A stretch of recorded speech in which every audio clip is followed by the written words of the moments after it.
nanti beda, takut nanti tercemar, takut kena syubhat. Ya, padahal yang diajarkan orang lain pun Quran juga, sunnah juga, tersambung ilmunya ke Nabi. Dia hafal Quran, tahu kitab, tahu juga keterangan para ulama dan sebagainya. Tapi dia mengondisikan tidak boleh ngaji sama orang lain, sama dia saja. Nah itu jah namanya. Ya, nah, itu mati itu, terhukum ilmunya. Yang bahaya tuh begini, yang bahaya ketika dia salah menyampaikan pendapat di lingkungannya dan dia mencegah muridnya mengaji kepada guru lain yang memungkinkan tahu tentang jawabannya, maka terputus di situ sanad ilmunya, bisa salah dalam amalnya. Karena kenapa? Terhambat oleh kata-kata tadi. Ini nggak jelas guru yang di sana, supaya terjaga Anda di sini. Ketika salah guru menyampaikan pendapatnya, bahaya. Itu problem.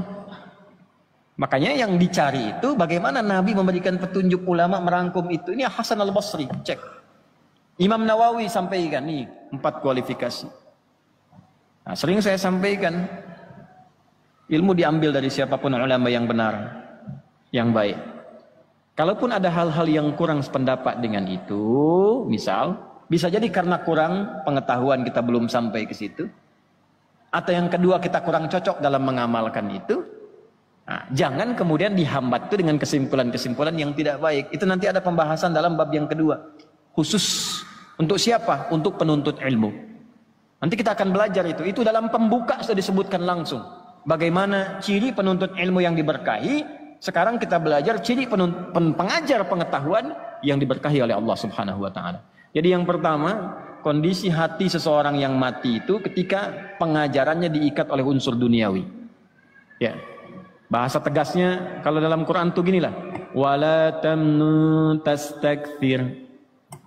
Jangan engkau berusaha memberi orang lain dengan pengajaranmu, dengan ilmu yang Allah titipkan padamu, dengan berharap kompensasi dunia yang dinilai olehmu lebih banyak. Tastakthir tuh minta lebih. Baru ngajar sekali udah minta naik gaji. Kan? Gajinya berapa? Datang, baru masuk, Pak, saya ngajar kan anak-anak gampang pahamnya tuh. Kalau besok nggak naik gaji saya nggak mau saya ngajar lagi. Wala tamnun tastakthir. Itu hal yang pertama. Jadi kalau Anda ngundang orang yang dalam tanda petik disebut ustadz itu sudah minta tarif di awal, udah coret. Coret. Karena yang bersangkutan sifatnya dicoret oleh para ulama. Coret. Mautul qalbi, uqubatul ilmi. Ini ilmunya terhukum. Nanti kalaupun datang, ilmunya diikat dengan tarifnya. Segitu aja. Anda bisa ketawa saat itu, tenang saat itu. Habis itu muncul lagi masalah, nggak selesai jadi solusi. Gitu aja. Nggak ada manfaat. Ini yang nyampaikan bukan saya. Ya, dari isi kitab. Makanya ulama-ulama ini kembalilah ke jalannya yang betul itu. Jadi ahli kitab. Jangan jadi ahli proposal. Ya, jadi ahli kitab. Makanya di Timur Tengah biasanya ulama-ulama itu dirawat oleh negara. Kalau kita itu Kementerian Agamanya mendata para ulama-ulama sampai ke masjid-masjid muadzinnya digaji. Ya, karena zakat umat Islam di Indonesia ada dana abadi umat dan sebagainya. Ya, kerjasama dengan Basnas, masukkan ke satu bagian itu untuk ulama-ulama mengajar, ustadz-ustadz supaya kesejahteraannya meningkat. Jadi begitu mengajar karena sudah sejahtera, sudah bagus, nggak mikirin lagi duniawi. Di Timur Tengah begitu. Saya waktu diangkat jadi amin khattabah di Tripoli, diberikan gaji, berikan honor, dan nggak pernah terpikir tuh ulama-ulama itu nggak pernah terpikir. Makanya ustadz-ustadz, dai-dai yang datang dari luar, ada biasa-biasa yang dari Mesir, Al-Azhar datang mengajar ke sini, beberapa dari syekh-syekh itu suka bingung di Indonesia. Ya, karena habis ngajar diamplopin. Malah bingung. Nah, kadang-kadang kebingungan itu jadi musibah.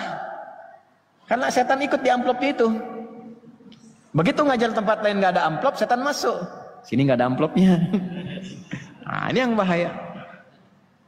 Jelas? Paham?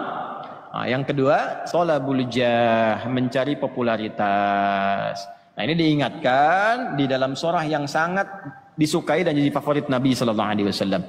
Fadzakir innama anta mudzakir lasta alaihim bimusaitir. Di surah Al-Ghasyiyah, pasangan Al-A'la biasa dibacakan dalam subuhnya Nabi Sallallahu Alaihi Wasallam selain surat-surat yang beliau biasa baca di lainnya. Ya, salah satunya ini Al-Ghasyiyah. Nabi selalu mengingatkan dirinya dengan surat ini. Muhammad, ingatkan orang, tugasmu hanya untuk mengingatkan, bukan menguasai orang lain.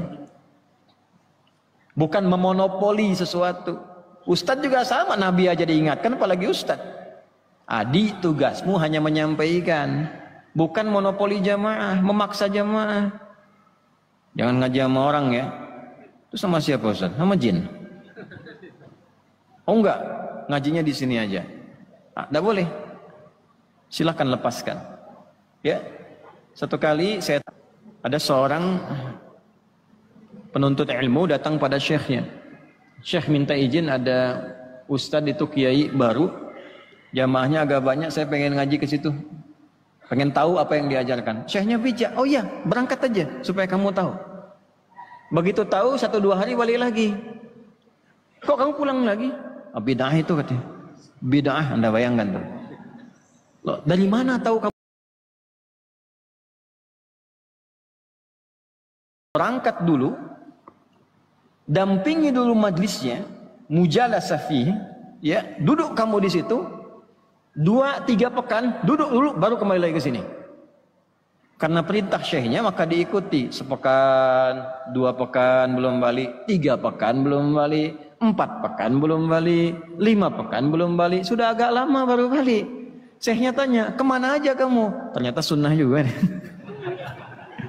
Ternyata sesuai dengan tuntunan Nabi, katanya. Ini masa lalu orang-orang soleh, bukan kondisi sekarang, bukan. Dulu.